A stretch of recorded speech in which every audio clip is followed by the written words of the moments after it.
This is Big Picture on May 14th.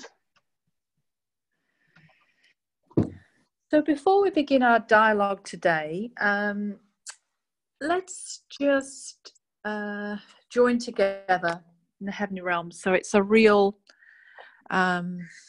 encounter / dialogue. We're just seeing really that there aren't really two categories, and anything really is a similar concept if we really embrace and pull in all of heaven in whatever we're doing. So we're really walking 24/7. We're not either in an encounter or we're just chatting, or it's because we're living out of heaven 24/7. So that's why it's that mindset really it can be a huge change.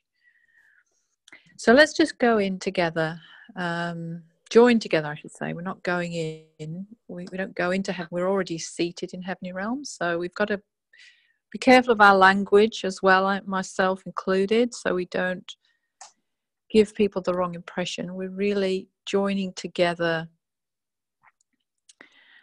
where we're seated. So let's invite all of heaven to really bless our discussion today, to make it one of joy, of blessing, of abundance, of growth.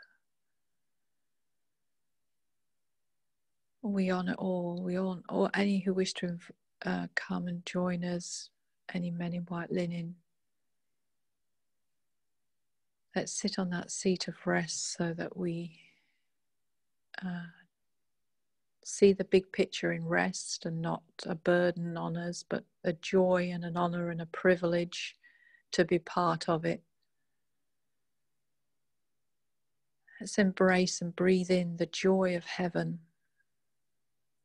So in everything we do, we're bringing that joy.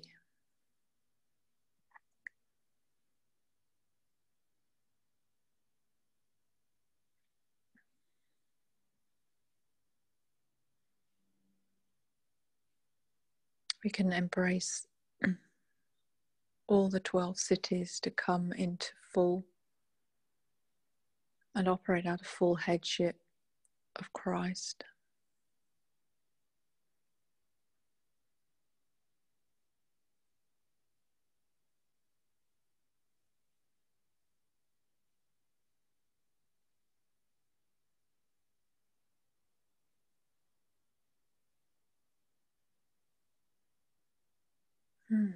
So as we start this morning, I just felt huge emphasis on testimonies this week, really, really big from Father, and just saw it had begun to slip a bit.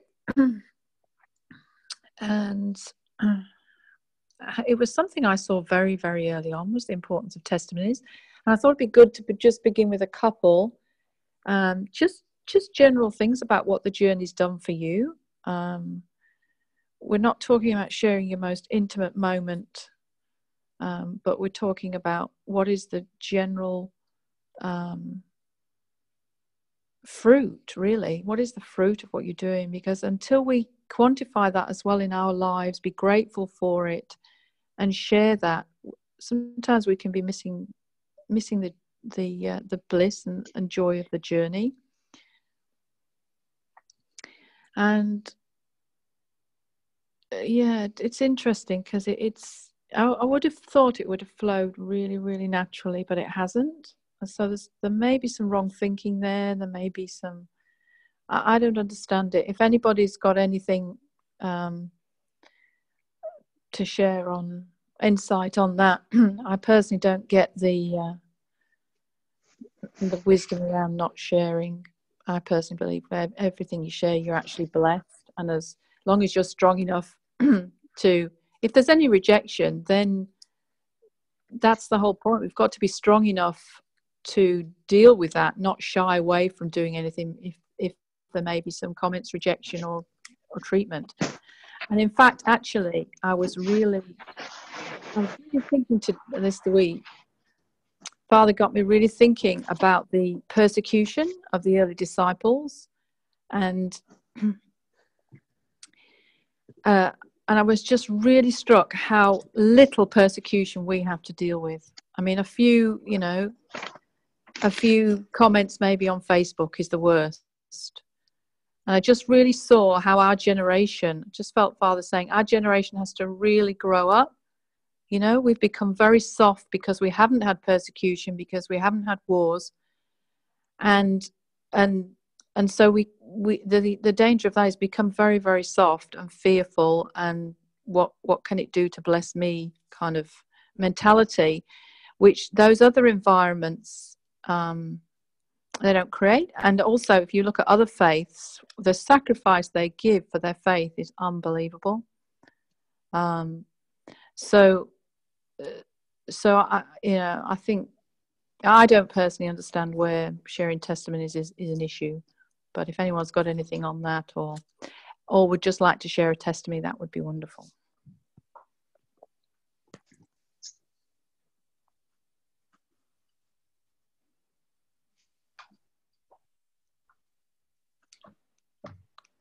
I'd be glad to share, Jane.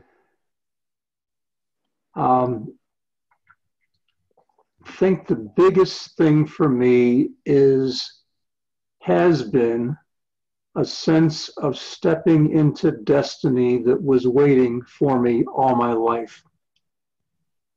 And this has been a great source of satisfaction for me to see what it was all for, and to find out what I was made for, and to step into it and find out that it is something that is fun and is something that I am able to do well.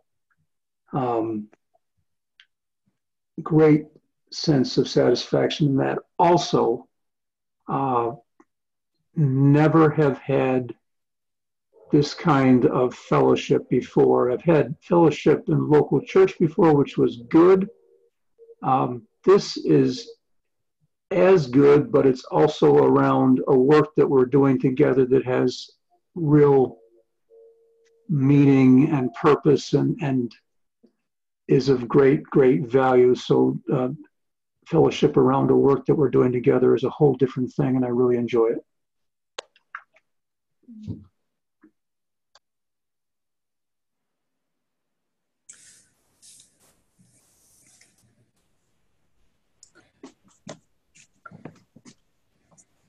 Okay. I'd like to. Sorry, Thomas. Go ahead. Oh, I'm sorry, honey. If I start coughing, I'll just mute. Ditto on what Bill said. In addition, for me, this is where I come to hear other people's hearts, and it gives cause to, I think, expand my comprehension of various cultures and points of view, and the way the Lord works with so many of us. So for me to move from a fivefold, well, what started out as a charismatic environment, then it moved into a fivefold, which there was a whole nother education there. And now to move in what Four Faces of God Tabernacles. Some of this I moved into with very little language, except what I read in Scripture, and saw in quiet time with the Lord. But to be able to share with other people and listen to others share and learn various ways of expressing those things is a real blessing to me.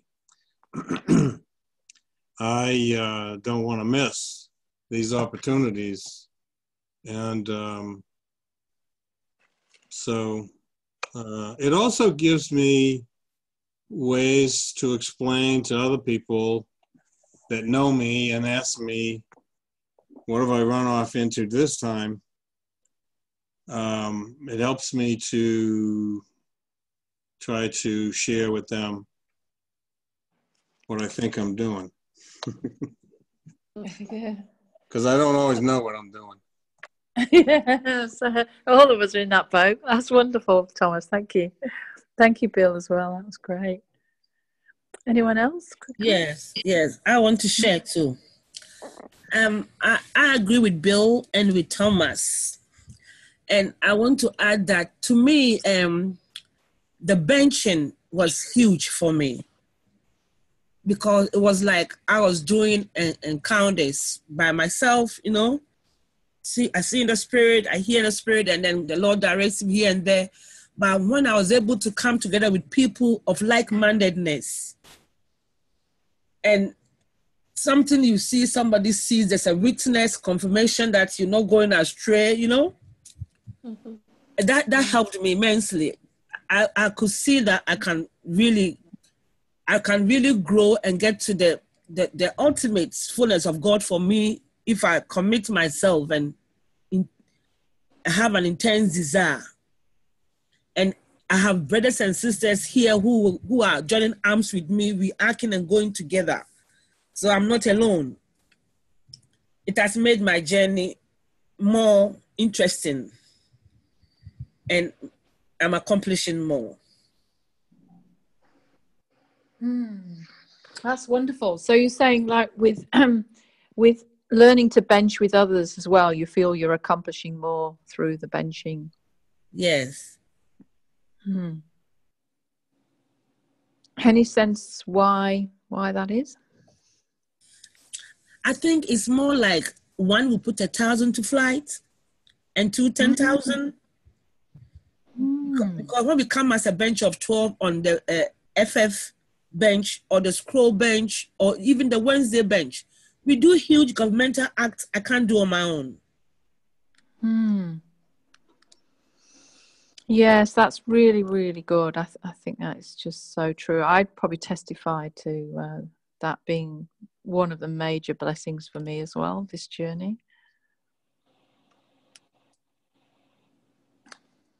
And that's kind of what I love as well about the internet, because you can find people who are journeying at the same level. And it's so much harder to do that locally. So I've just been greatly blessed by this. I don't think I would be operating at anywhere near the level if I hadn't changed the wineskin and sought just to get a local group going. And I think it would have been a very, very different journey. So I'm really grateful to God for bringing this technology at this period in history as well. Phenomenal. Wonderful, guys. Well, I'd love that to be a trend, that we post a lot on the chat with the testimonies. I see that as a real strong heavenly blueprint. You know, we do overcome by the word of our testimony, and also even beginning this session each time just with a couple of testimonies, and would be great to get different people, so we could almost rotate it so that everyone gets to share a testimony in the next few months. I think that would be a really good format as well. And we may even need to think and ask whether that should be a format for a lot of our groups. Because I really felt when I first started this journey, the one thing that was emphasized to me so strongly was that people, the way to do the ecclesia, because I kept asking, how do we do it? How do we do it? One of the major ways was people must come to bring something. And so that really does, that's one way in which obviously we can bring through participation in encounters, but I think it's one way as well of really counting your blessings and coming with a full cup and saying, you know, I really want to overflow here to bless anyone, because someone might be quite low. They might have had a hard week. They might even been battling a lot with lack of faith around this journey. And so Oh, I see. It's so critical. So I just felt this group should be really open today. Go really where you want to go with it all. But the one small thing I thought might be useful around the dialogue is just what are the aspects of the big picture? Because I felt that Father saying just to really keep emphasizing over and over what is the big picture, because it's so multifaceted. Sometimes it's really easy to get down a certain vein of where you're going and then forget that there are actually other offshoots of the big picture that we're not really encompassing in our journey. So I felt him say any aspect of the big picture will keep people aware of those strands, and also if they've maybe focused on one or two very strongly and not the others. So if you had to just say in a couple of sentences some aspects of the big picture, it's obviously hard to say it in one sentence, although we have gone and a lot of times saying pulling everything under the headship of Christ, but I don't know, that would be an interesting question as well, as to whether that really sums up everything. But what are some of the aspects of the big journey, of the big picture, you feel? Can I share this, Jane? And I got this recently from one of our bench meetings. And that was simply this. It became clear to me how important it was to try to get as well the new, this is how I processed it. It became clear to me that the new wineskin evangelism was to get as many people as we can into the new wineskin and even into the 100-fold as the what we've been calling the 144,000, and to just engage their scrolling who God has called them to be in what we're calling the final blueprint. It just became clear why it was so important to bring as many people as we can with them, because the last days are unfolding before us as we speak, and a lot of people don't even realize it.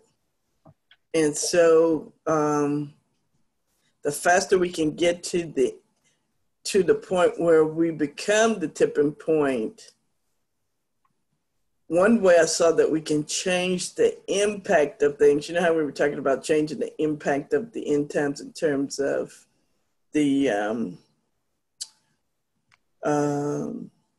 tribulation, is to get more people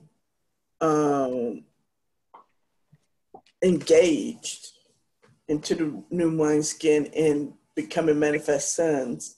And we can do that at its highest level if we engage these 12 cities and do all God wants us to do in terms of taking our place as mature, manifest sons and becoming one with the Godhead ourselves.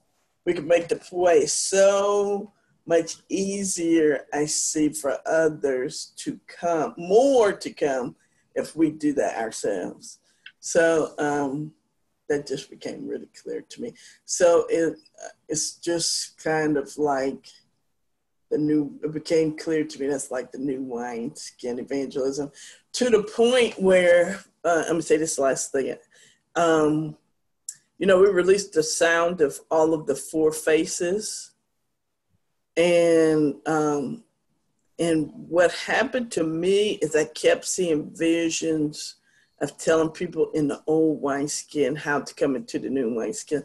So I kept seeing these, myself engaging in these conversations, explaining in very simple language how they can begin the journey of becoming a manifest son and coming to the fullness of that all that God's provided for us through Jesus. So that's how the big picture kind of became very real to me these last couple of days. Simone, you're going in the same direction that I was getting led to go in. The last day or so, I've been thinking in terms of Jesus preached the gospel of the kingdom, and that's what we need to speak to those that are being drawn into heavenly realms, because you begin at kingdom level, preaching the gospel of the kingdom. But now we know that the gospel of the everlasting gospel is being preached now too. So I'm seeing beginners, you preach the gospel of the kingdom to them, and people that are more advanced, you'd be preaching the gospel, the everlasting gospel to them. And I remember that Paul went about preaching the gospel of the kingdom. He preached it not just to unbelievers, but to believers too. So we preach the gospel to believers as well as unbelievers. That's great, Bill. And Simone, my spirit was doing jumping jacks when you were talking. I was over here doing a woohoo. Mm-hmm. Wonderful. Awesome. Yes, I also agree hugely with what you are both saying. But what I experienced these couple of days is, like I posted in the chat, I kept hearing one united body. I kept hearing it, and it's like a trumpet going off, waking me up, you know? And when I engaged it, I realized it was a drawing to engage and see what the Lord is trying to say. So when I engaged that, what came to me really was I saw myself in a boat. It's like a fishing boat. I saw it like Peter's fishing boat, and we were 12 in the boat, and Jesus was there with us. Then we became one together as a bench of one with Jesus, the 12 with Jesus as a bench of one. And then the waters raised the boat above the waters. So it was sitting in the center of the waters, but above it also, higher than all of them. And then he said, cast your net. So we cast one huge net out.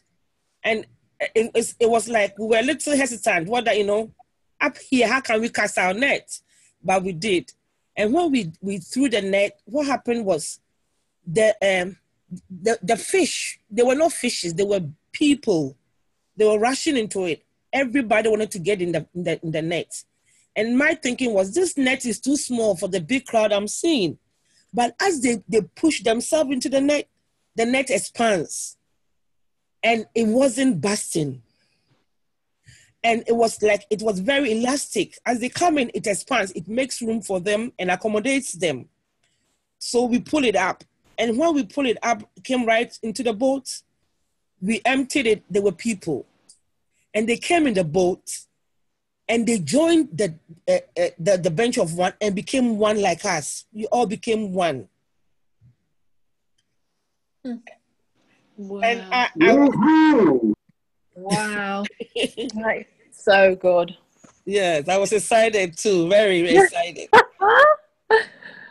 Oof. I think that's got huge insights on the big picture. We probably need to ask more and more about that. It almost sounded to me as if the net was the whole of Metatron's cube, and as if we could almost be evangelistic by being in Metatron's cube, and then we call all in to the dimensions in the cube, but also to the fullness of the cube. So they're really hungering for embracing all of the aspects of heaven, not just content with a few areas. Jane, combine Metatron's cube with New Jerusalem. Now, you told us that Metatron's cube does have the pole there, how you want to say it, with the 12 cities that were on it. but I'm just thinking the Spirit and the bride say, come from New Jerusalem. But then since the cities are Metatron's cube in a certain sense, the Spirit and the bride say, come from Metatron's cube. Yes, yeah. I'm really feeling it's connected with what you were saying about the everlasting gospel. We're just getting that now. It's as if, like when we stand there and we open our gates in Metatron's cube, as if that's just doing everything for preaching the everlasting gospel in an accelerated way that the one new man in Christ can do. Because it has to be bigger. If you think, right, compared to what was happening in Paul's time, compared to now, if we're in end times and the agenda is to bring everything, absolutely everything, finally under the headship of Christ very, very quickly, because we may only have a short time and there's going to be a huge acceleration of events, then it makes complete sense, doesn't it, that the method has to change. You know what, Jane? This goes back to, remember we were doing the encounter about the artificial intelligence head? Well, you know, when a couple of days ago, when we were engaging the four faces, or released the sound of all of the four faces at the same time, what came to me was, you know how David released frequencies? And you know how he released frequencies, you know, just out of an everlasting door, which for him was David's tent. I'm gonna submit this because I haven't had, I mean, I'm just gonna say it. What came to me was that I think he may have been operating out of the face of the ego, because in him operating out of the face of the ego releases frequencies as well. And to make a long story short, remember how we were talking about how we could judge that not the artificial intelligence itself, but what people were going to try to do with the artificial intelligence, and release basically a frequency to tell all of mankind to come to God. And that artificial intelligence would be used the right way. And the governmental act for that would be to release a frequency that basically led people to God. You understand what I'm saying? Everlasting doors, everlasting gospel. Picture all of the doors open, like you spoke about in Metatron's cube, but every everlasting door open and the everlasting gospel being preached like a megaphone through every everlasting door. Yes, yes. We could get, and we've done a lot lately. I don't know, we can ask what would be necessary for us to do that, but we might be able to do that already right now. I mean, the fact that we've seen this, well, we could just ask, I guess is the bottom line, if we can do that and if that's exactly how to do it, or if we need to add or change something, what would it be? Somebody challenged me recently. Why do we as Gates ever have to close anymore? And I didn't have an answer. Exactly. Exactly, Bill. Because the name is Everlasting Doors. Because they are everlastingly open. Yes. It's open forever. Yeah. Why do people think they had to be closed? Only because we're always talking about opening ourselves up as gates. Okay. To let the angels pass through at the end of an encounter. And somebody challenged me, I don't think I've ever been closed recently, you know? Oh, well, of course. Okay, so I'll be open for good now.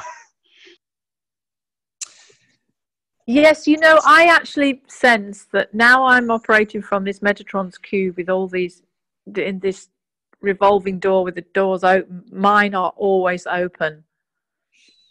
But I do think it is a journey because we have closed ourselves off to so many things. So when we're starting off on the journey, there's so much of the big blueprint we're not aware of because we have blocked it off. We've not sought it. We've not hungered after it.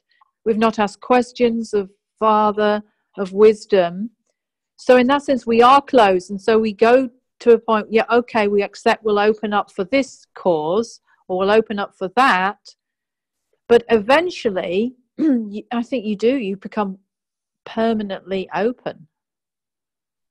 So it might be both. It might be. So it depends on where you are and what revelation you have. Yeah. I think it's where you're on the journey and to what extent you've given up everything as a living sacrifice and every concept of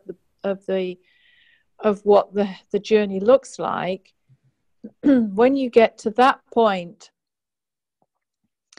and probably I mean, it may be. I mean, definitions are always dangerous, and I don't think we should ever rely on one definition.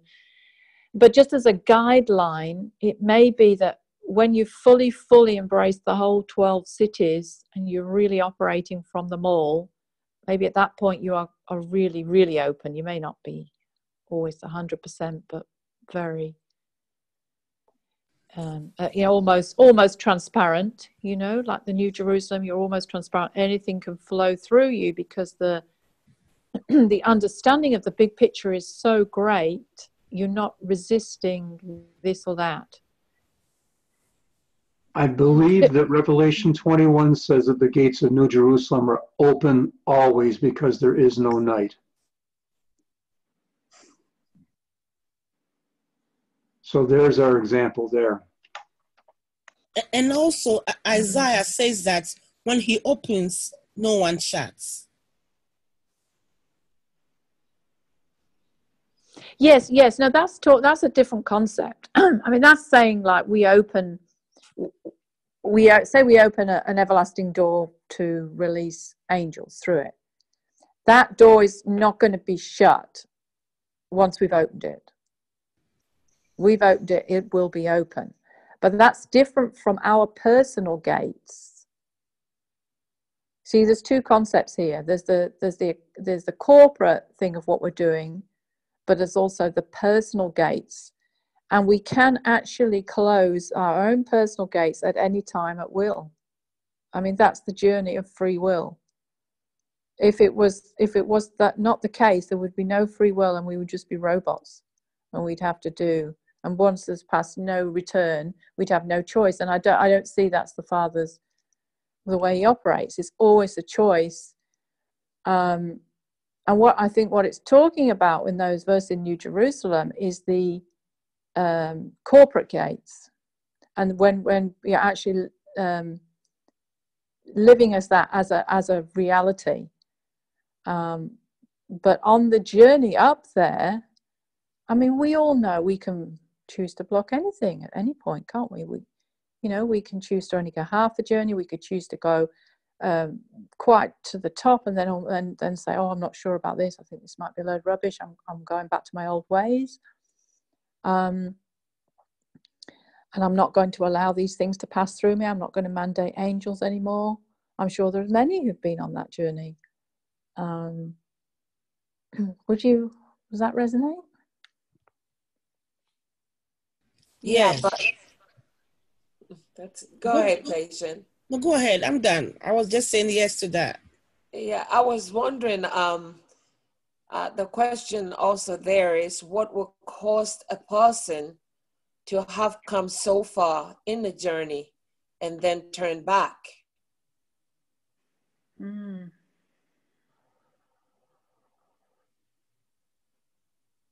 Because some people said maybe somebody have had it tough. I think was Rick Joyner that wrote a quest book where a man is born and given to an adoption in a hospital. The moment the boy took home, he was treated so badly, beaten, and then at the age of going to school, he couldn't left in the basement. The people that adopted the child left, and they called the housing and so forth. Police got in, and finally they find him at home, but he couldn't make it because he was damaged. At the end of it, he became homeless. But through the homeless in his tough time, a cat was trying to fight him. And in that moment, he could have destroyed that cat because he got nothing more to live for. But he was gentle. He didn't do nothing. And the Lord said, I was watching him. The whole heaven was watching his pain after pain. But the Lord made a way for him, for somebody to give him just a little card, a book about Jesus. And in his 4 box, he went into that 4 box and just sat down in there and asked Jesus to come into his life. And that moment, the Lord accepted that call.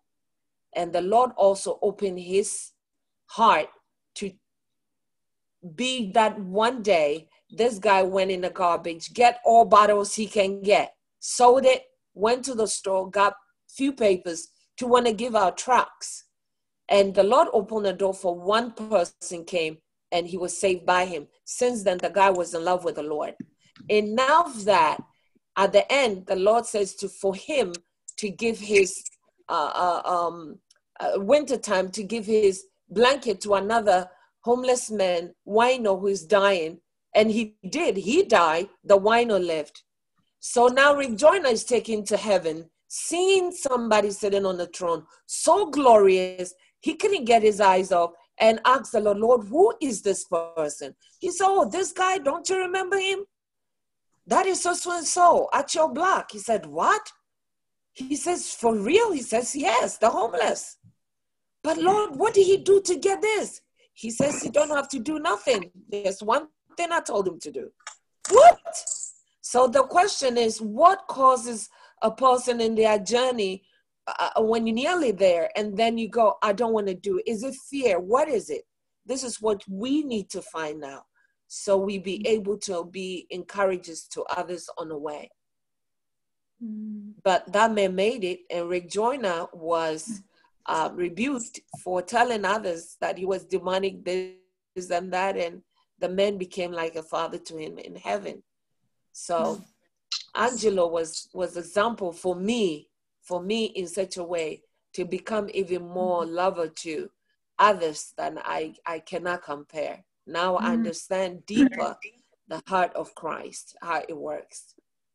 Yeah, it's a very good question, and I don't know if anyone else would like to answer that. I just quickly, I'll say one thing that came to me was, I think it's a really part of a very big part of the journey that can be overlooked, particularly when we're in overwhelm with so many things being brought to us, is constantly dealing with our own junk.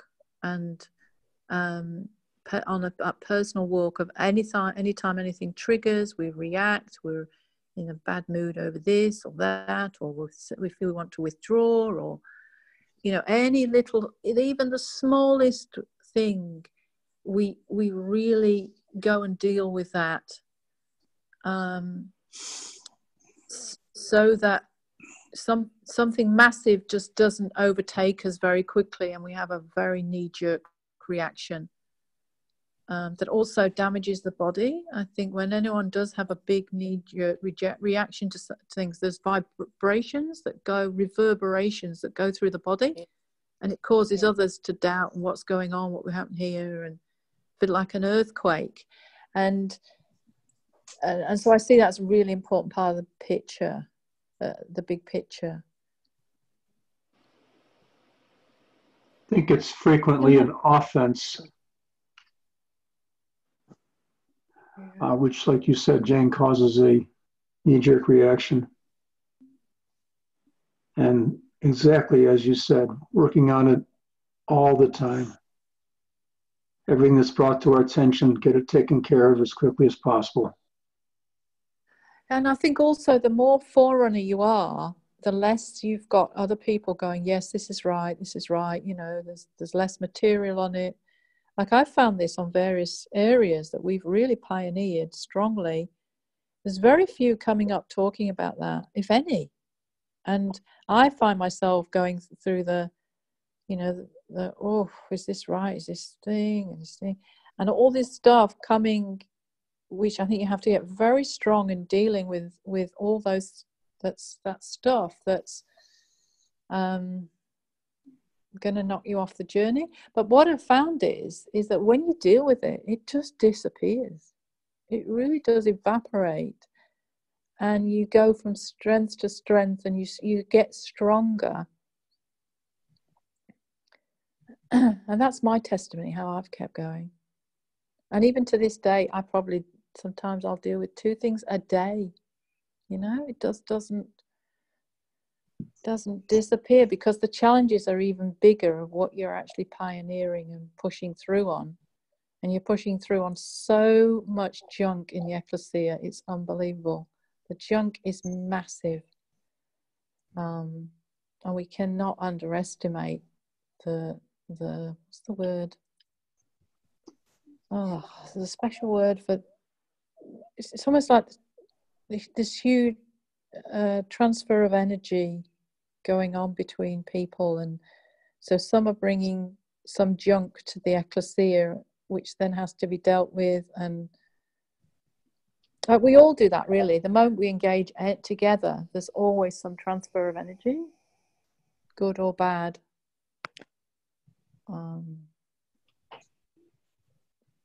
Yeah, so we have to be aware of that.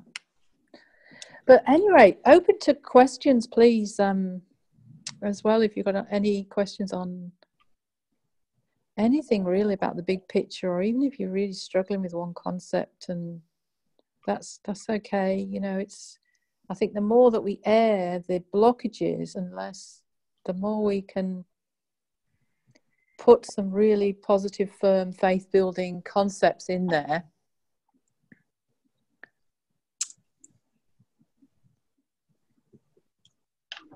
Can I share that? Oh, I'm sorry, go ahead. No, we were diving in at the same time, Thomas. You said. Plenty of room in the pool. What? Plenty of room in the pool. Yeah, I just use my elbows. No, you go first. Go on. In terms of the big picture, I want to put out an idea that's been very helpful to me, that I still work with, and that is that the big picture has to include the idea of, is this a historical point of view, or is this a futuristic point of view? Because those 2 different points of view create different apocalyptic concepts.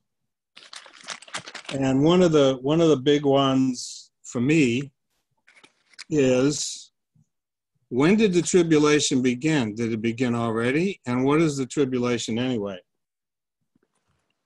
So from a historical point of view, my understanding, and one of the things that I hold on to as a pillar, is that tribulation began when the last kingdom fell, the last kingdom that God had chosen, which was Judah.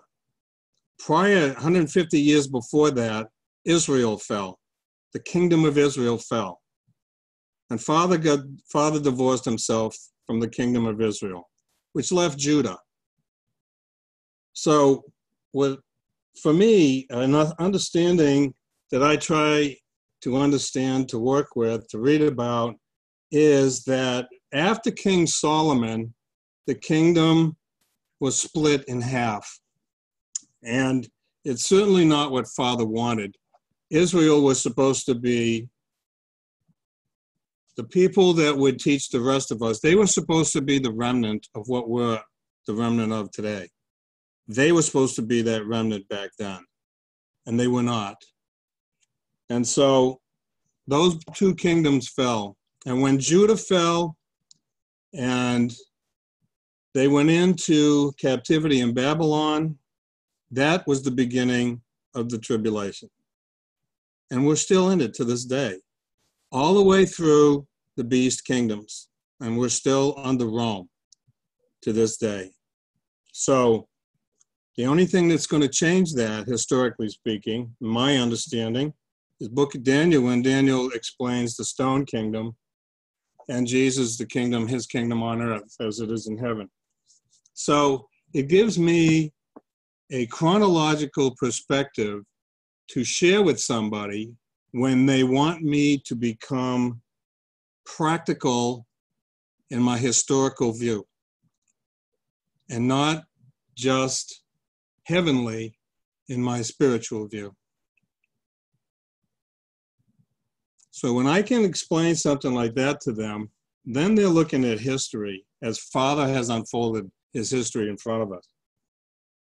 So to me, that is a major element in the big picture. If we stick with the futurist perspective, we're always looking for, well, when does the tribulation begin? What is it going to be like? Is it going to be bad? Is it going to be this? Is it going to be that?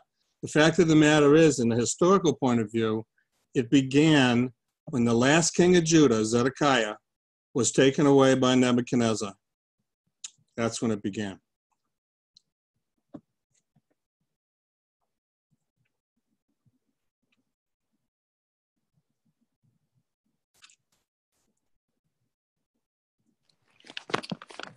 Oh, it's a deep one, Thomas. I know. Anybody like to make any comments on that? I'm processing. Yeah. And I I'm did not thinking get here overnight, I'll tell you that.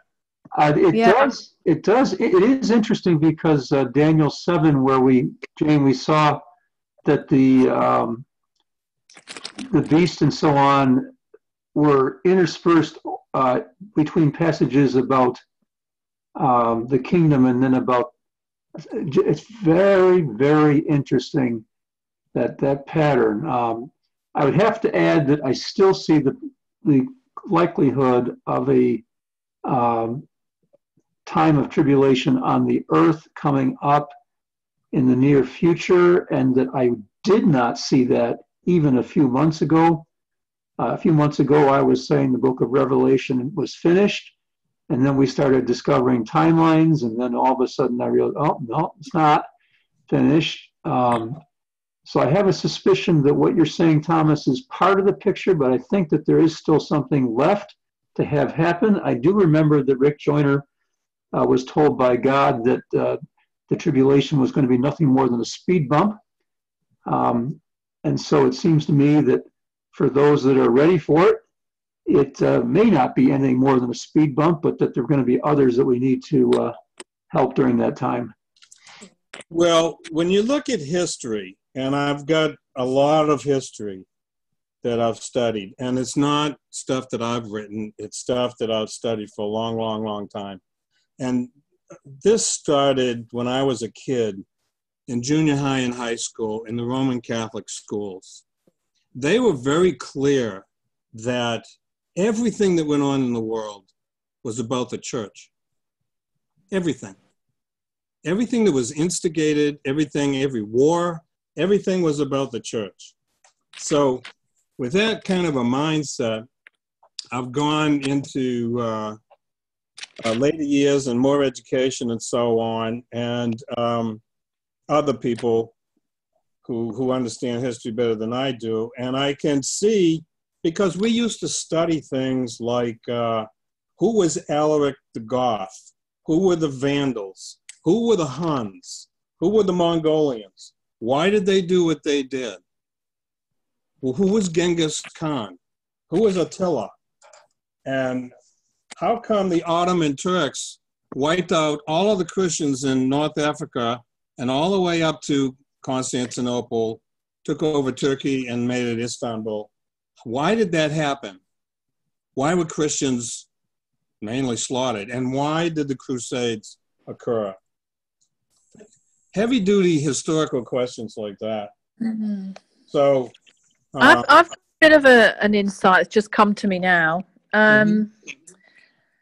I was thinking I didn't know much about this, but actually I realised I have had some infused knowledge. It is one of the areas I really believe. I'm so glad you brought it up, because I really think it is the next stage that the mature sons have to embrace and begin to ask these questions. And what is my infused knowledge to date, which I could be open for correction, but the biggest way of knowing where we are and whether we're post-tribulation or in the tribulation, I see, is by asking through encounter. And what I've done is asked.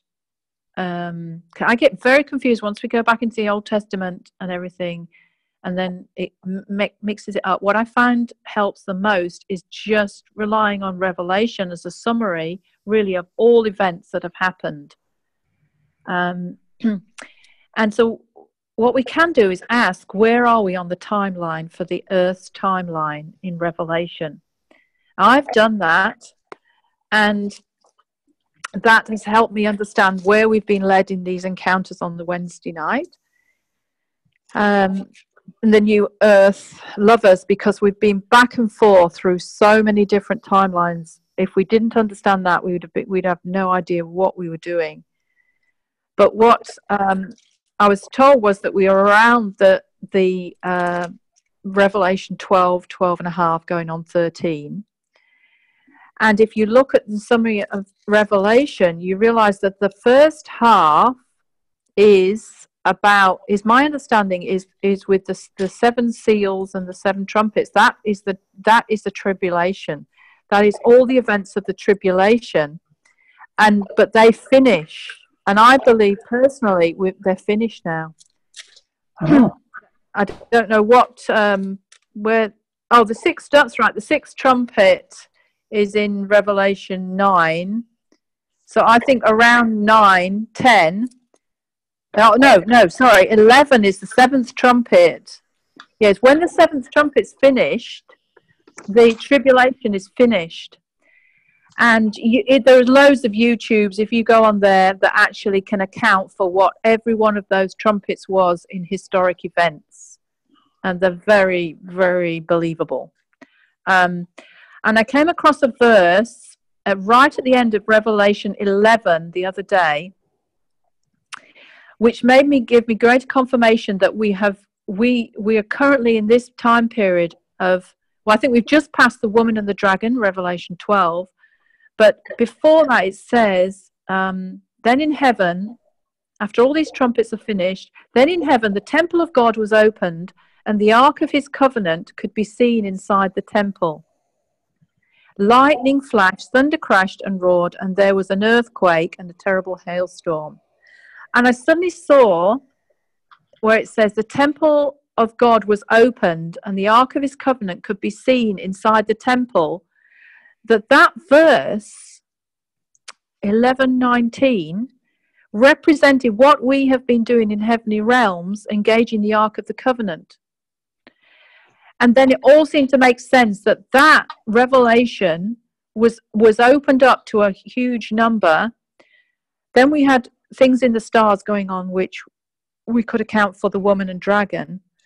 And then we've been called up to deal with now questioning what is the beast of the sea, and around that time. And then immediately after that comes the calling of the 144,000, which we saw last week could actually mean the kings, because they're standing on Mount Zion. So it's bringing in 144,000 to be well-established kings who were really not just, I'm a king over dealing with my business, and ones that have totally given themselves over to the Lord as a complete living sacrifice. And I see that's why that number is hard to reach. It's really hard to reach. It does not come easily. I personally believe that number is literal, but I know a lot say it could be not. But I do, because I think it is exceptionally hard to get to that point where you have gone through this journey. So does that answer your question? I had a question, Jane, on that.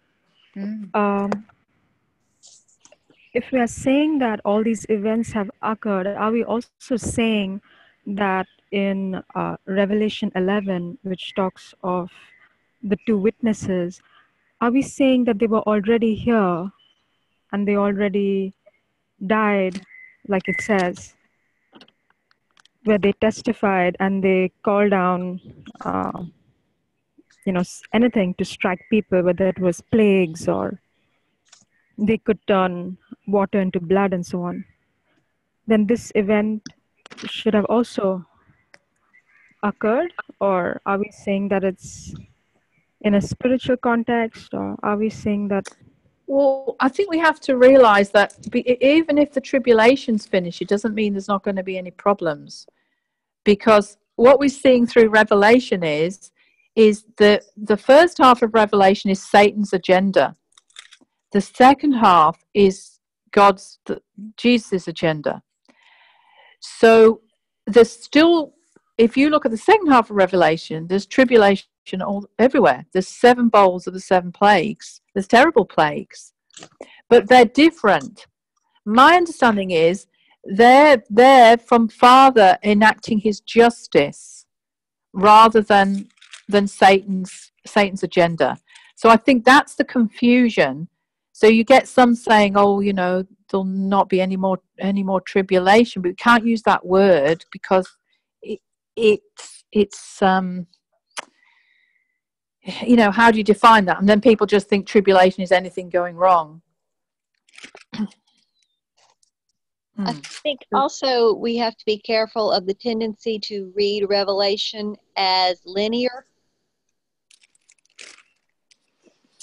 Well, that's a really another interesting that's right, question. Well, I'm glad you brought that up because it's a really, really good question. Personally, I've been asking that a lot. But what I see is happening is when we're doing encounters, we're going in on different timelines. And that's why we're dealing with things in a non-linear fashion. But it doesn't mean that the book of Revelation isn't linear on the Earth's timeline. Can you see that? I personally believe it's quite linear. But can you see how it's confusing? Because we're back and forth, we're all over the place. So we. Yes, I think we're all over the place, and things are on the Earth realm that we see and hear about every day. For example, the Turks run the whole Middle East, and the issue with the little horn. The little horn is it's actually the Roman Catholic Church, but we're talking corporately. We're not talking personally. And so the Roman Empire still rules the world as the Holy Roman Empire. And if you look at the Vatican at all, if you look at the Vatican as a nation, as a country or an empire, it's actually an empire. It's probably one of the most influential empires in the world, even to this day. And the negotiations going on in Jerusalem and Tel Aviv and so on and so forth, the Pope is a big player in all that stuff. So the Roman Empire has not totally fallen yet, and there are some things that are to happen, like the abomination of desolation. They're seeking to build a third temple in Jerusalem, and that makes absolutely no sense to me at all. But why are you going to build a temple and then reinstitute animal sacrifice as if Jesus never died on the cross? Yeah, well, it's interesting you mentioned about the Roman Empire, because I've been doing just been led to really delve in a lot around what is the beast of the sea and the beast of the earth in Revelation 13. Mm-hmm. And I haven't had any direct revelation on the Roman or the papacy, but there are people out there I know who say that the interpretation of those verses is the Catholic Church. Yes, and not only that, but history bears that out. There was a time when the beast had a head wound, and it was thought that the beast was dead. Now that head wound occurred when Napoleon ruled most of the world, the European world. When Napoleon took out the land that I come from, which is Italy, when Napoleon got into Italy, he literally went into the Vatican and took out the Pope. There was no more Pope. There was no more Pope anymore. What it means. Yeah. So the head of that beast, that's one of the beasts. The church is one of the beasts. That beast, it took years, but the beast recovered because now Napoleon had nobody to crown him emperor. So he had to bring a pope back in so that he could have the recognition of the spiritual realm to anoint him as the emperor of the world. And that's how the pope came back into being. And so with that, certain arrangements were made. And the second beast is the beast of business and commerce and finance. That's the Rothschilds and the Bilderbergers and all those folks that financed the French Revolution. Those are the two beasts. And they're in cahoots with each other and have been for a very long time. Well, funny enough, we have the last few encounters on the Wednesday Zoom. If anyone wants to listen, you'll get more revelation on this of where we were led around this. Okay. And my current feeling is that it gets a little dangerous when we start to really identify the beast as one thing or the other. And there may be multiple. In fact, actually, that's the revelation we got with Patience came up with this transformer thing. And that was the interpretation I got, was that the enemy is like a transformer, and he transforms into various manifestations of evil. But they can be very different, so it can distract you to think, oh yes, let's just go after that one. That's the beast. That's the way he's manifesting. And in fact, there's actually multiple manifestations. Oh, of course there is. Of course there is. Yeah, there's so many. Because we saw these four powers over the earth: the military, the economic, the political, and the false religion. And what I concluded from those encounters was that the beast of the earth and the sea are manifesting in different forms of those four powers. And it may be a huge part, maybe this or that. But in some ways, it doesn't matter what the definition, and we can get sidetracked into finding out what is the beast. And I mean, this has been the journey of many. If you look on YouTube, there's millions of people coming with different, very believable backing on why they believe this is the beast and that's the beast. I see it as a rabbit hole. I see the main thing the sons have to do is learn to govern according to what they're given a mandate around some major force. Absolutely. I'm in total agreement with that. And I believe that once you can see the structure of the beasts, you can understand that they instigate all kinds of things all over the world in various different forms. You'd never think it was them, some of the things they instigate. Like the Vatican has a telescope right here in Arizona, and the nickname of the telescope is Lucifer, and they're looking for alien beings. That's the Vatican. I heard of that.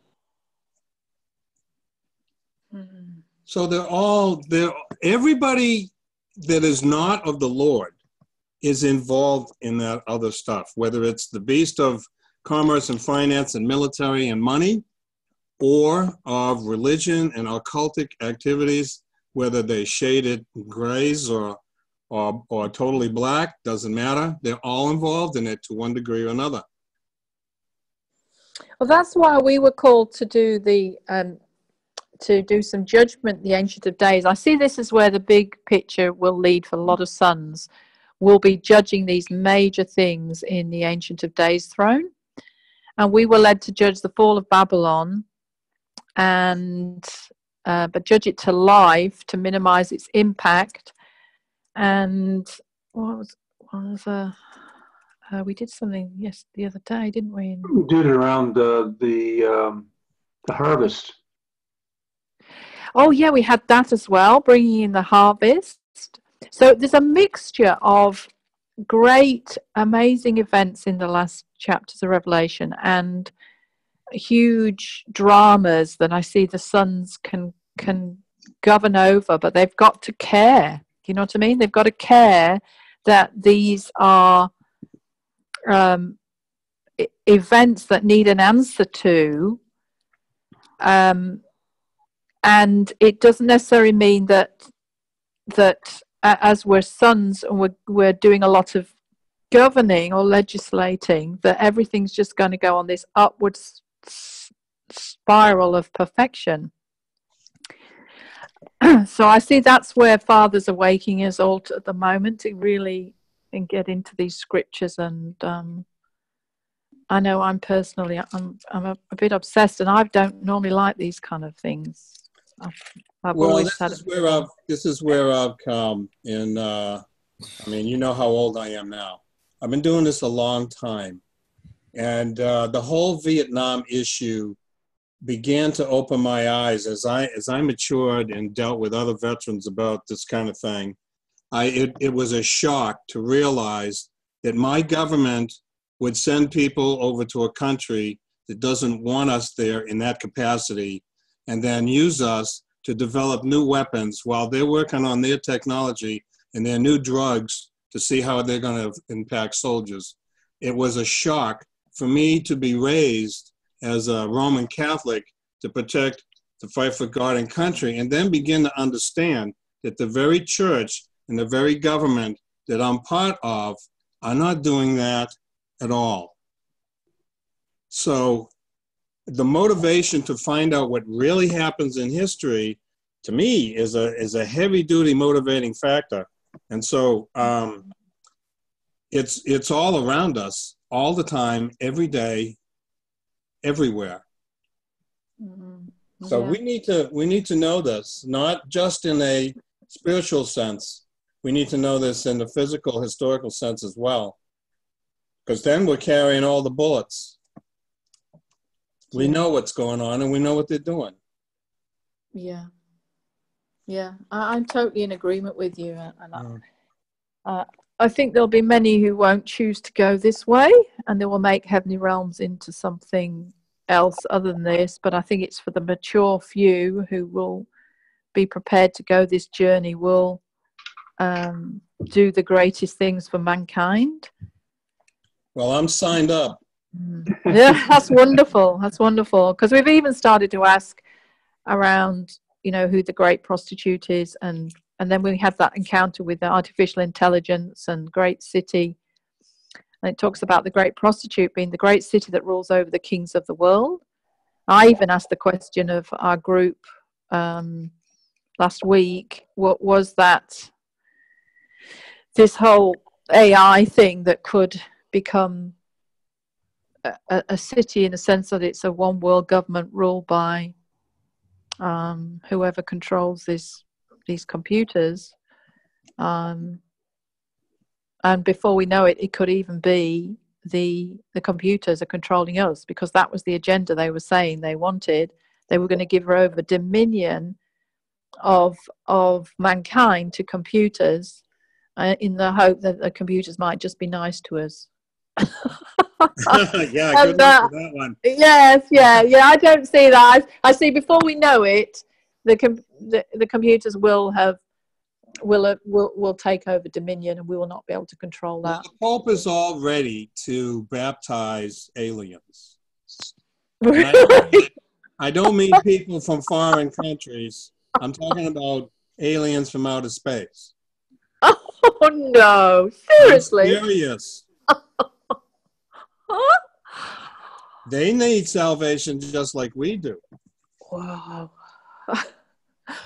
I mean, I think it's a bit of a shock to all of us in heavenly realms to wake up to some of these concepts. But what I found is, if you persevere through the shock, don't withdraw, and Right. allow it to grow you, Yes. and embrace it, it's then not scary, because you then get understanding of how you can have dominion over these issues.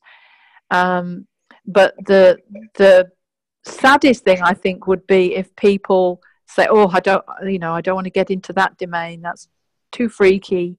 I'll condense what my understanding is to this, this concept that I'm happy with, intimacy, or just going into heaven and seeing what Father gives me." All those things will be a smaller version, because we will have closed the gates. So actually, when we go in thinking we're going in with a complete open agenda, we won't actually be led there, because we have subconsciously closed the gates to some of those areas. Exactly. Yeah. But it gets less scary, I find, and then you really get to, like, I'm going to have dominion over this, and this is not going to rule my future or the world's future. Better what you know. You can see the structure of it all. Yeah. So anybody else want to bring anything else or say any comments?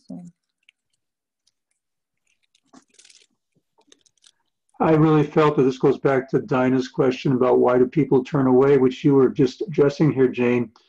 And I'm thinking of Jesus when he talked to his disciples about, you have to eat my body and drink my blood, and many turned away.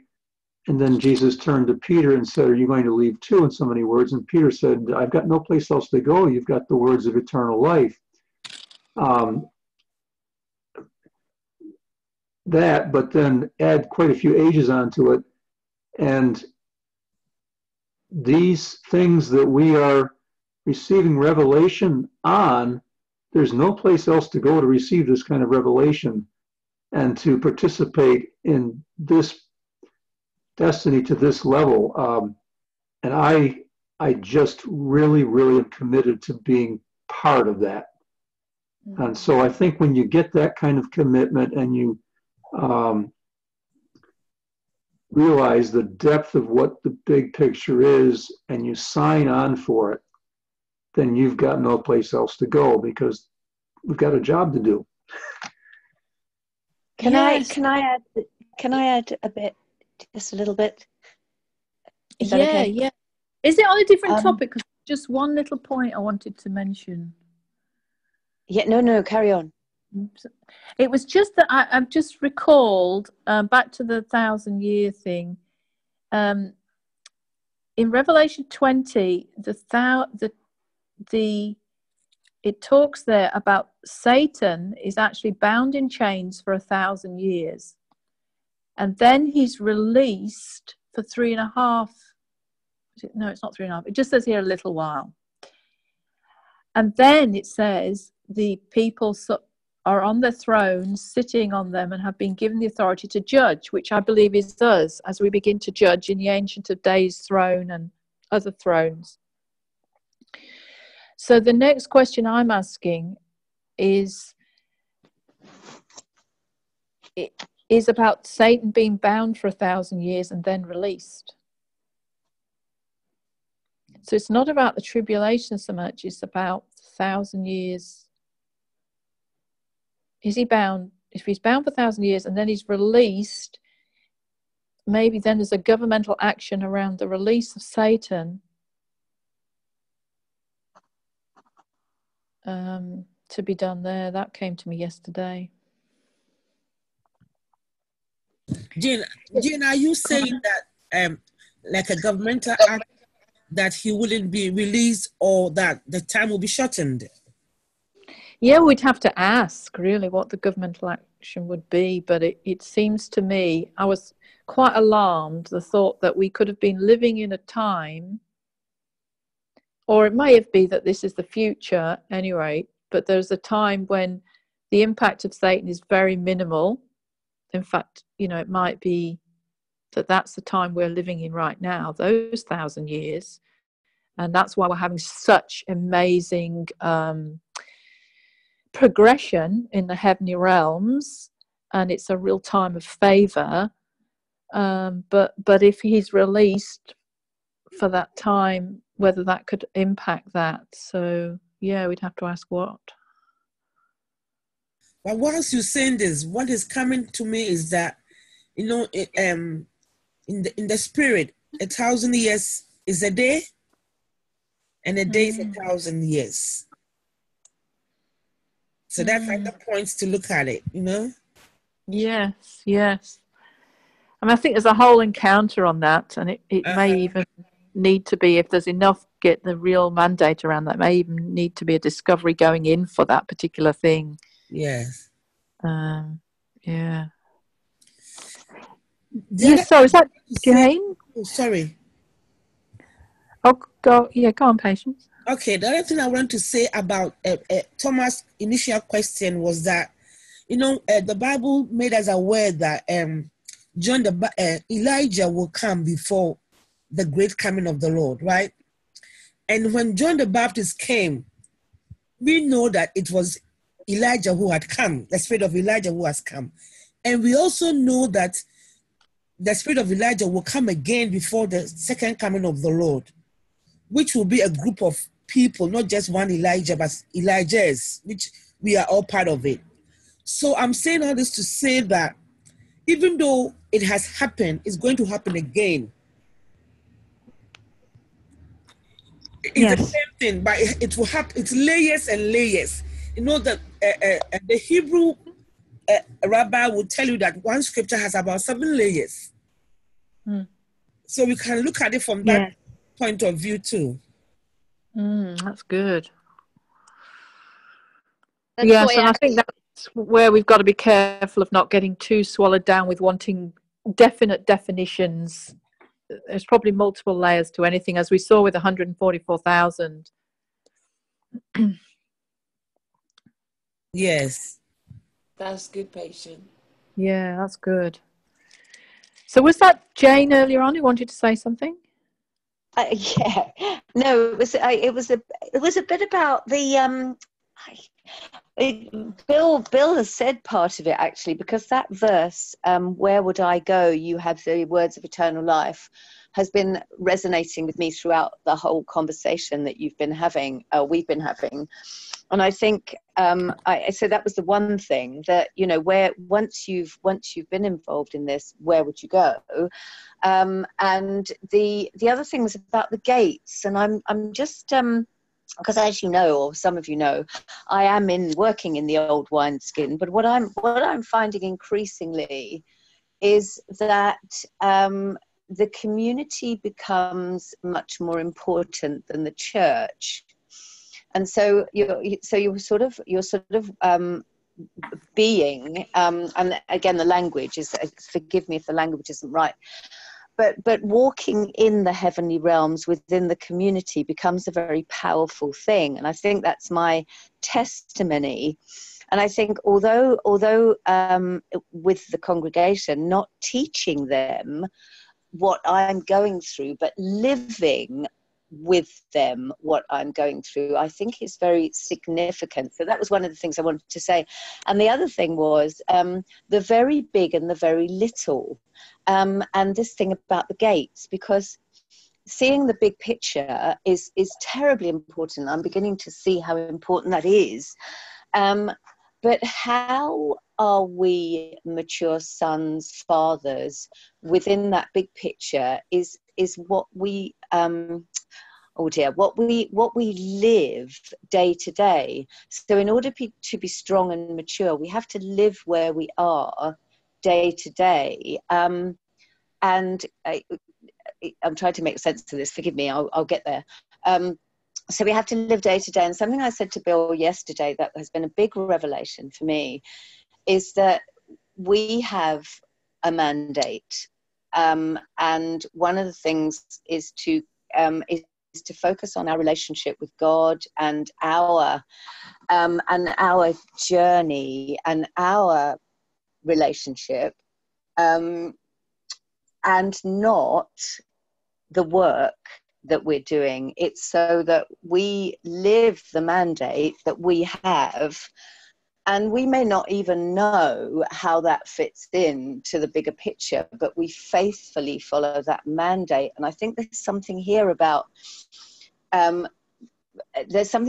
humility and living out that mandate, even though we can't see how it fits, but also holding the big picture. And maybe that's what stops the gates closing, because we keep purifying our own faithful journey within the place that we've been put. Does that make any sense?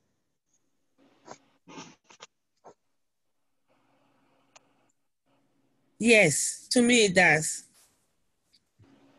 The first part, about the church, the old wineskin, I have a similar issue. I have to go to the old wineskin once in a while, and what I'm trying to do is exactly what you are saying. I'm not trying to teach them because they wouldn't understand. It's over their heads. They will even think you are crazy. But I'm trying to live it. And some comments some people made about me from what they have seen about me, I myself was amazed. One time I was praying, I was there. I mean, it took a prayer meeting and I was by the wall. I was legislating. Everybody was praying their own way. I was legislating by the wall, facing the wall. And somebody was trying to talk to me. She said there was a flash of light between her and me a couple of times. And then she pulled back and she said, she had, don't touch her. So she was telling me that, oh, I didn't know you can be flashes of light, patience, and I didn't know I was doing that. But this is God letting me know they are just seeing my life as he lives in me, even though I'm not teaching them what I know from the new wineskin. At times it's hard to accommodate it, Yeah. And that thing about just being the light. I mean, I have a spiritual director at the monastery here, and he says, just be the light. And I think that's interesting that we walk on the earth, but in the heavenly realms, just being the light, I think is very, it's very important. It just seems to be very important to me.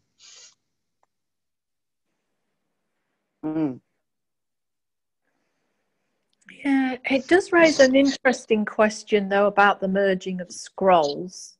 Because that's what we keep seeing, is that each of us is giving up our concept of what our mandate is quite quickly. I mean, mine originally, when I first started this, the main mandate I thought was bringing in the old wineskin into the new. And that really only lasted a short while, before I was led to go way beyond that. And I was really quite surprised, actually, that, and then virtually every 3 months, my mandate changes. And now I've got this new one. It's the end times, and that's only just happened to me a few months back, and that's completely blown me. It was so different from what I understood the big picture was a few months back. So I think we have to kind of get over that. We won't just find our scroll and then that's it. We're on this ever-changing journey. In fact, I actually was asking about that word, because we were talking about whether we should actually change the word and not use final blueprint.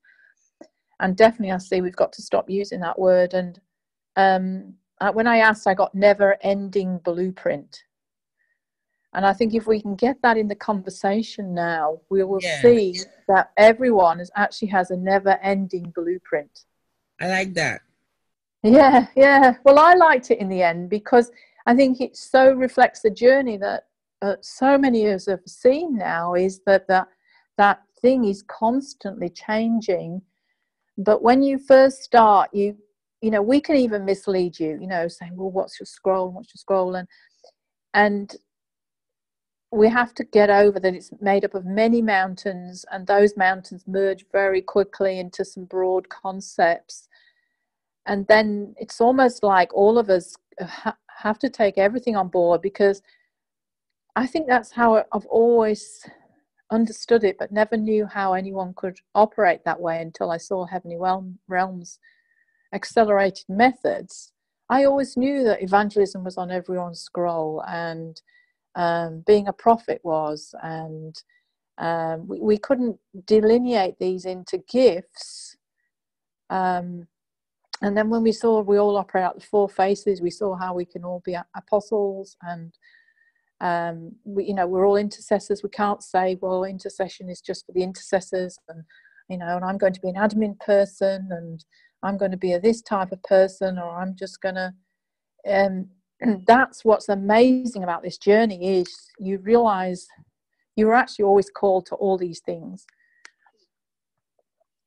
But it's to the extent to which we can let those old concepts go, particularly if we have bought into one thing, you know, say like you've bought into the fact that you are a prophet big time, you know, or you are this or you are that. I really do sympathize how hard it is for most to let that go. But it's not saying that whatever you've ever done was no good. It's just saying there's a higher way for now at the end times. Jane, sorry, can I just jump, because I'm not, that isn't it. I want to understand this, because it's not. I'm certainly not bothered about the 5 this and the 7 that, and the you know, the historic church and all that stuff, because I live in an area where the churches are in turmoil, really. You know, but that's a whole different discussion. And I have a very lonely life in the church. I mean, extremely lonely life in the church, and have done for many, many years. And this is an opening for me to find what I believe is the truth. What my point? I think my point was, and I'm grasping at this really. My point was, how as individuals within this big picture, within this never-ending blueprint, how we hold the very big and our own personal responsibility for keeping the gates open, for keeping purity, for keeping humility, for my responsibility for my spirituality and my cleanness, if you like, and it seems that we are incarnate beings. I know I've followed lots of the encounters about how our bodies change, but we are in a place at the moment, at a time, and in a way that's our refining, isn't it? I mean, isn't part of our refining in that physicality that we are in? So holding the two together, I mean, I can see how gates close through offense, triggering, argument, disagreement, lots and lots of ways gates can close. But how do we keep them open in our day-to-day walk with God? Surely, that's what I'm trying to grasp at. I think really holding the two things, everything. Yeah, that's what I so mean. You might actually be talking then about DNA transformation and how we do that. Yeah, the points I was making earlier weren't directed at you. They were just generally across the board. No, I'm sorry, I didn't take them personally, but I thought maybe I just need to explain more clearly. Sorry. Yes, no, I see what you're saying now. Yeah, if it's about that. Anyone like to address how we've done the journey of DNA transformation? And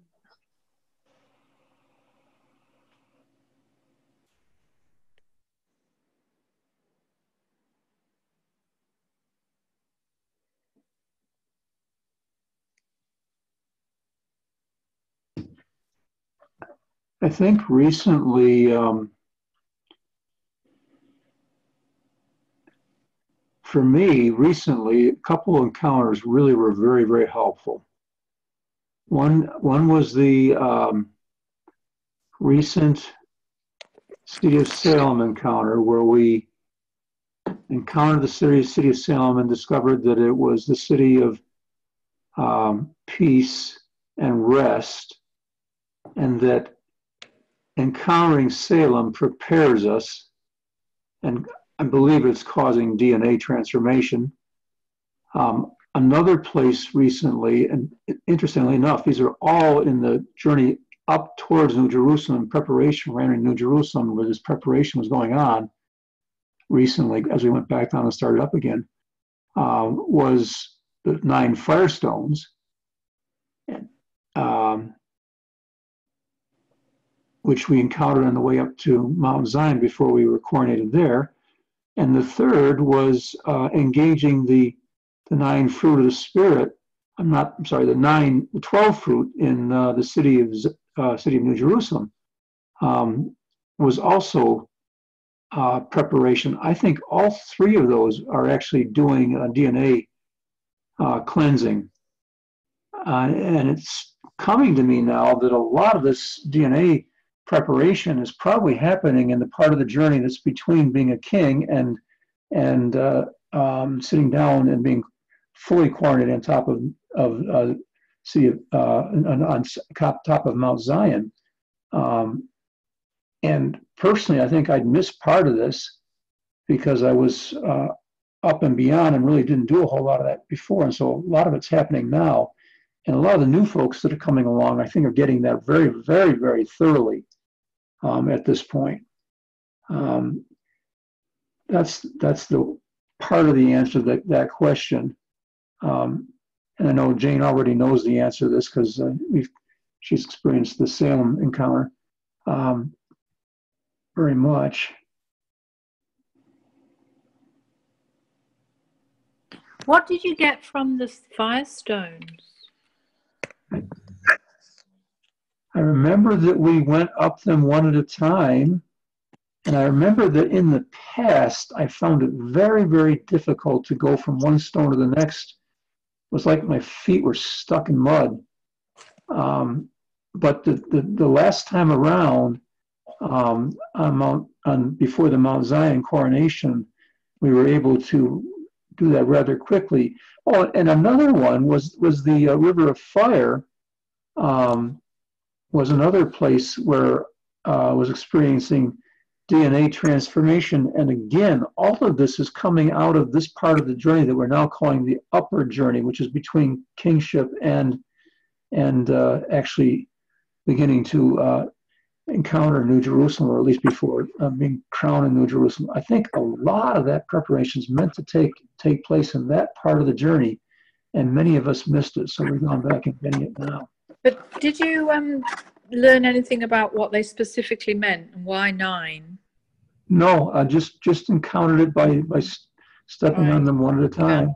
Yeah. I think they were the fruit of the Spirit, if I remember correctly. Well, that's Mike Parsons' revelation. Yeah. I've never heard it backed up by anyone else, and I'm not sure. I've encountered them many times in my early journey, and I don't know. I don't know. I never got a real assurance. I never felt confident talking about it, that was the meaning. But it might be that there are multiple things going on that we can't even articulate through the fire. Mm-hmm. I know I did a lot in the River of Fire in the early days and I had no idea what was happening. But I think it was a sort of a more, almost you could say, an infant form of, well, infant's the wrong word, a general heavenly encounter form of doing courts. When you don't really understand the detail of courts, you just go in the River of Fire and it burns up a lot of junk. Mm-hmm. But I do see there's more sophisticated ways that mature sons should really learn about. Mm-hmm. Because I think you can't do the last part of this journey like we're talking about here of end times if you don't understand the principalities that are going on. So if you've never learnt around the trading floors and the different principalities and the different principalities there, the Jezebel, the Tyre, the Leviathan, all those, and you don't understand how they might even impact your daily walk, I'd really recommend the trading floors page. That formed almost like a Bible for me in the early days to deal with a lot of junk. And I then got really clear understanding of the forces that go on in your own lives and in society. And then you can bring cases based on big forms, like, you know, the whole control thing.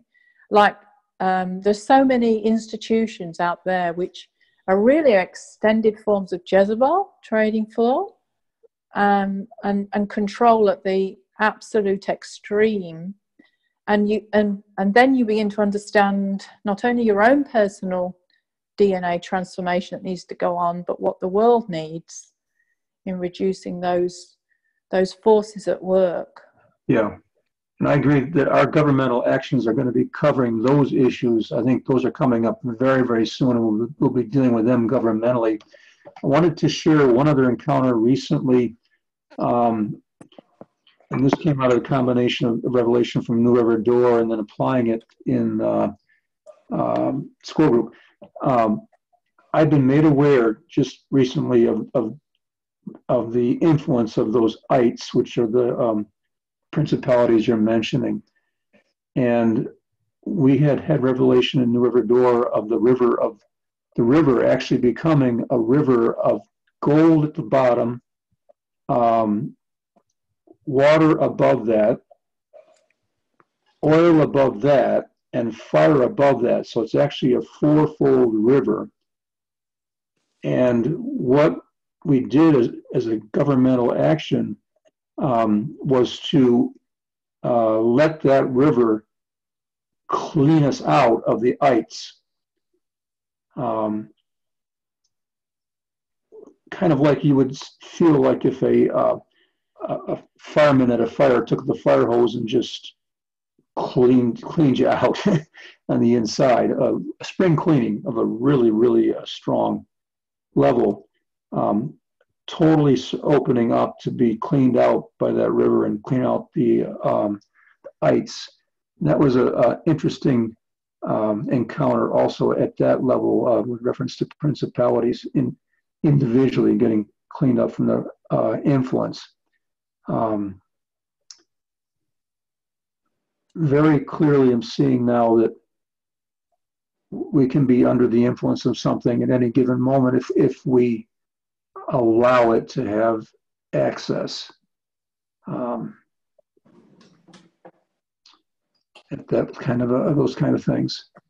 And I'm also clearly seeing that the promised land, that military action that was done by Joshua to clean out, to kill one city after another of ites, and his command, his commission was to totally destroy them, to leave nothing living. We know that that's because wickedness had become so great that there was absolutely none that are going to be saved. So that was why Father was doing that. But for us, the military action of completely cleaning out the influence of any ite in our own personal life, and then at some point we're going to do the same thing for the ecclesia. Yeah, I remember that was a very powerful encounter. The other thing I see has been a way of us cleaning our gates was engaging the fiery sword. When we entered Eden, and then all the untethering we have been doing, to me, has been to clean us out and get us ready for the tethering to the fullness of God, the bench of one. Yeah. A lot of untethering from and tethering to. Just, he's bringing things to our attention one after another. Let go of this and trade into that. So untrade from this, trade into that. Over and over and over, the things are being brought to our attention.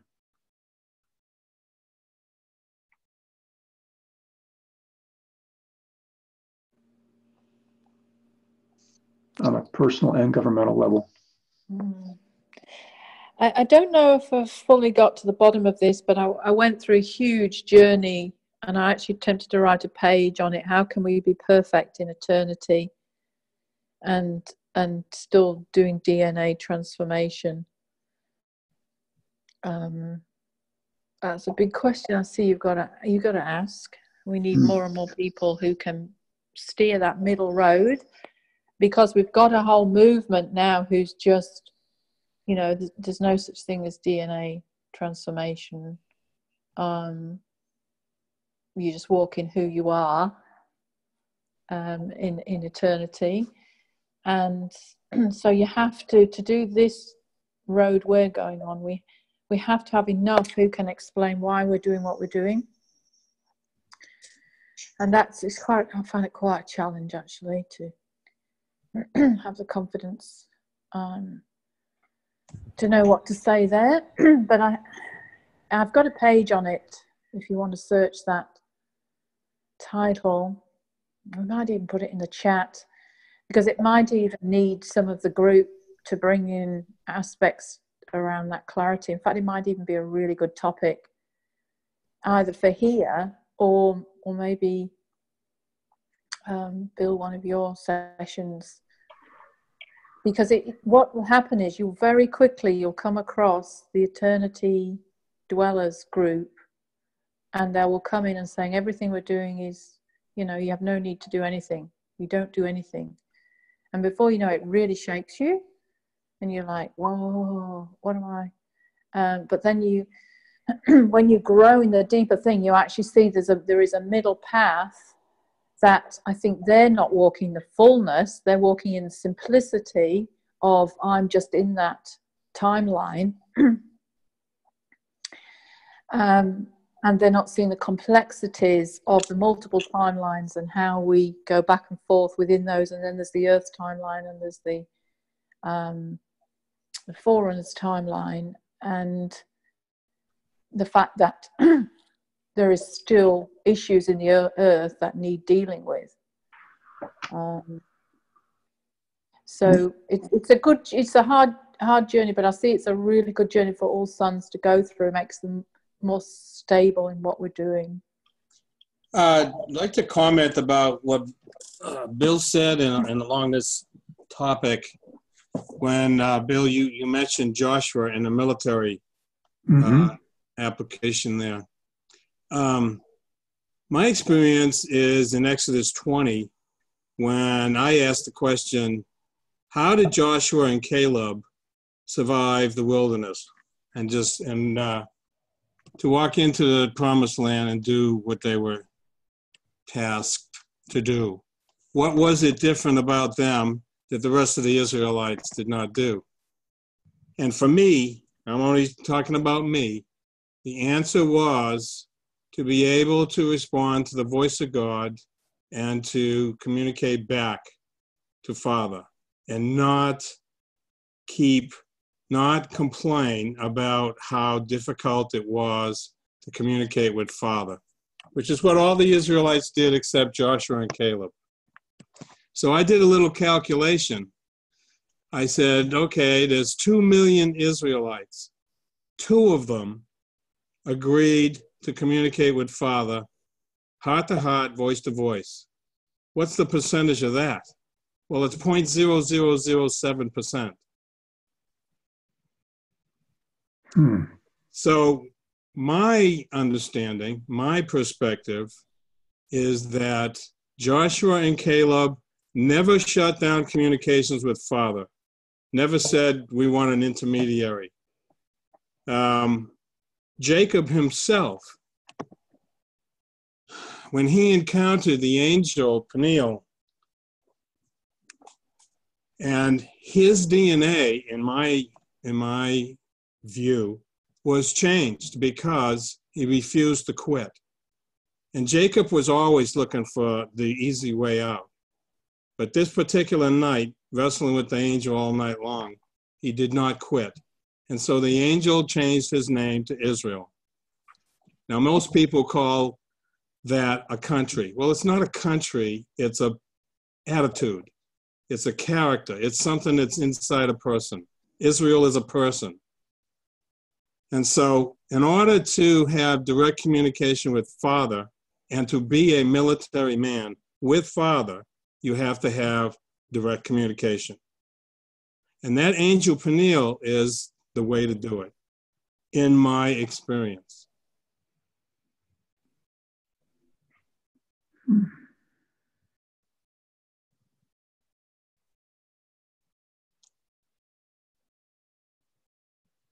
That's the fire. That was the angel of the pillar of fire by night and the cloud by day. And the Israelites had the benefit of that until they refused direct communication with Father at Mount Sinai. And then the angel Peniel was taken out and Michael was put in. That's the angel of death and resurrection. So they're still going to get to the promised land, but they're going to have to die first.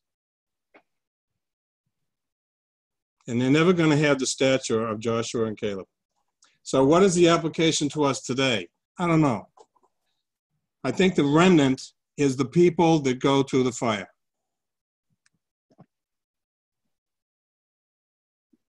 And the fire itself changes the DNA.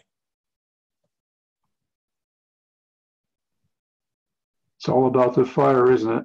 Absolutely. If you're afraid of the fire, if anybody's afraid of the fire, it ain't going to happen. You can wander in the wilderness and Father will love you and feed you and take care of your clothes and your shelter, but you're not going into the promised land like that. That means you're not going to get a glorification body until you go through the fire. And that's what I tell believers. When they say, well, why is this so important? I said, it's not important if you just want to go to heaven. But if you want to go and have a glorification body and be part of the remnant and rule for 1,000 years, you think it's going to be a piece of cake? You're going to have to go through the fire. You're going to be judged now. Not at the great white throne. You're going to be judged now, every day of your life. One thing I have learned about also the DNA change. My case, I just every day, as best as I can, 2 or 3 times a day, the most 5 times a day, I do communion. And the communion, as I get it and step in the Holy Spirit, and then Christ Jesus, then through his blood, then the cross, then I step in the Lord and ask him that I've come to the dance floor. And I've seen the dance floor over and over, but before I didn't know what was it. But it's, to me, I see like a black and white checkerboard floor, which is like a carpet or so that I seen. I step in, sometimes it's the darker one, sometimes it's the white one, sometimes you have me standing both. And when I start there, taking it with him, and I ask for this DNA to really take over, I see literally it was happening. I see difference between my life and behaviors also. So that is easier with the fire one. What I do is every morning after going to the temple and doing the Yud Hey Vav Hey, after I'm done and step out and I go, I just simply ask the Lord straight, I'm here today. And I go and I put my heart by faith. Not all the time I see the fire, because I understand the fire purpose is for me, is to destroy those things that wants to engulf me. And otherwise, your concerns about things on earth or situations that is out of your control. And if you want to walk with the Lord, you have to surrender. And the price we pay, to me, is nothing compared coming out every morning, knowing and feeling really the tangible peace you have in your life that morning. and also asking him to try you or search you. And those are the places where in the beginning I didn't want to do, because whenever I do that or ask him that, he set up a situation that is going to cause me to be offended or this or that. I've come through a lot of pains, but because by faith in Christ and with help, I have overcome so many things that could have been tragedy for me to give up. With the church issue, I learned from the Lord himself, if his presence is not there, you have no business staying there if you want him, because he walked out, because the church have his own program. So when you put yourself there, you are in trouble. The enemy comes there. You see? But he himself said, at the end, all things shall be saved. There's nothing the Father has given to him that one will be lost. But until then, we have to learn to obey and step in every moment. Sometimes midnight, I'll do it.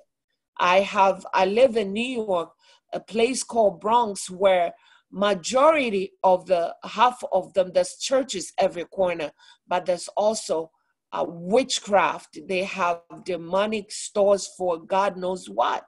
The things I've been through, I said, Lord, I want to see my scroll. If you have another place, you move me. But I've learned not to run from the battle, because then you give the enemy right to know he owns you. So you prepare me, you find that place, you get me out, you know. But when it comes to the other stuff, I said, I'll put it in your fire. If it's not in my scroll, don't let it work.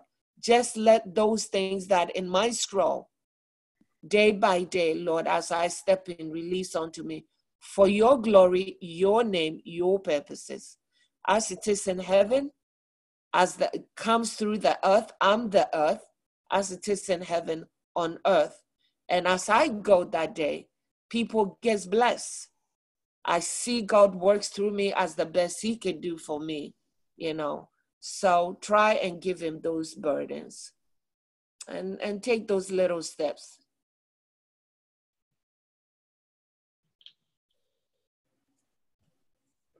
Thank you, everyone. We should probably bring it to a close. Yeah, awesome topics that have been brought up today, and I think that was a really useful discussion and some very deep things to ponder on. Shall we finish the recording? Start recording off.